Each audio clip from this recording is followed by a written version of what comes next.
Tracking, alerting, protecting. This is WKYT News at 5:30. Gusty winds blowing in Old Man Winter across the Bluegrass State. I'm Chief Meteorologist Chris Bailey, tracking the very latest on the snow coming up. It's trick-or-treat night around the Commonwealth, but one southern Kentucky town will have to wait an extra day to collect their treats. And a man wanted in a school bus hit and run in Perry County is finally off the streets tonight. WKYT News at 5:30 starts now.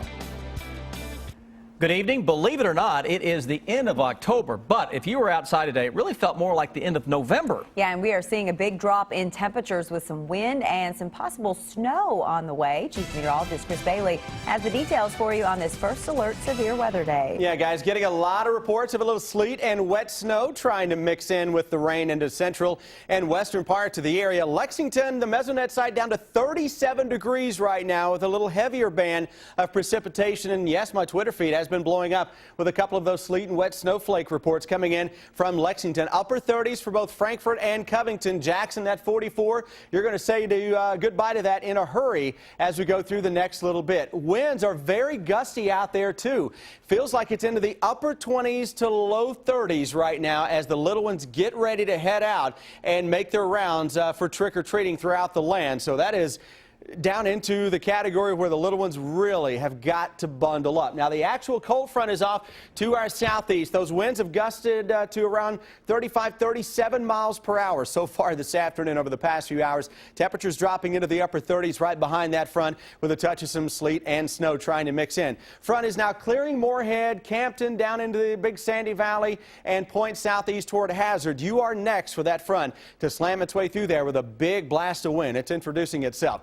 Look at the curlicue. Notice how this looks like a comma spinning around upper level low that is on top of Indianapolis that is diving its way toward the south and southeast. That will give us a nice little boost of some rising air later on tonight to create some snow. And as we go through the evening, temperatures take a tumble, snow begins to take over. And guys, first thing tomorrow morning, I think many areas likely start out with at least a little slush on the cars, the rooftops, and the grass. I'll show you the areas that may have the best chance for out and out accumulating snows when I come back in a few minutes.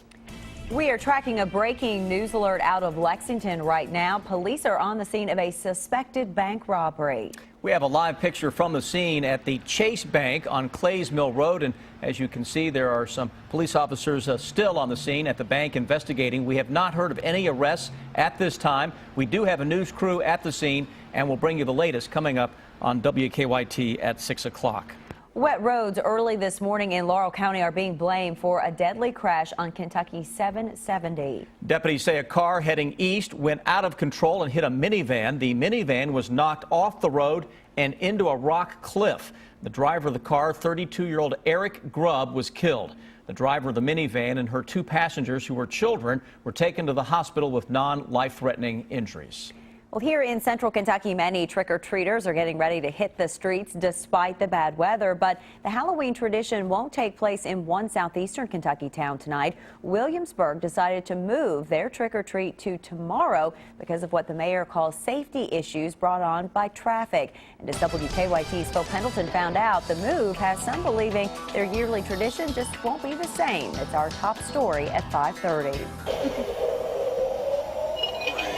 Trick-or-treater, welcome to our haunted house of horrors.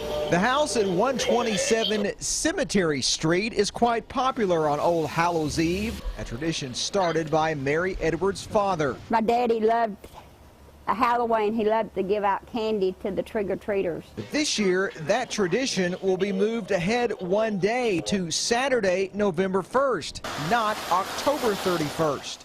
I just didn't think it was Halloween with them moving it. I just felt like it was safer to move it. Mayor Roddy Harrison says Friday night's rivalry ball game created a problem with nearby churches having trunk-or-treat.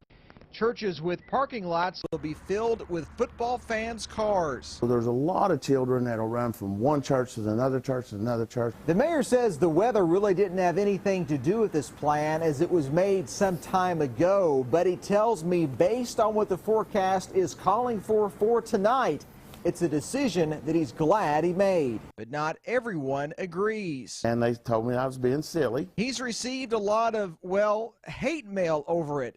But Harrison understands their concerns. They saw a decision made by their local government, was unhappy, and they took the time to write it. So I'm real proud of you. If you see this and you wrote this letter, I'm proud of you. Trick-or-treating will now take place Saturday from 5:30 to 7:30 in Whitley County. Phil Pendleton, WKYT.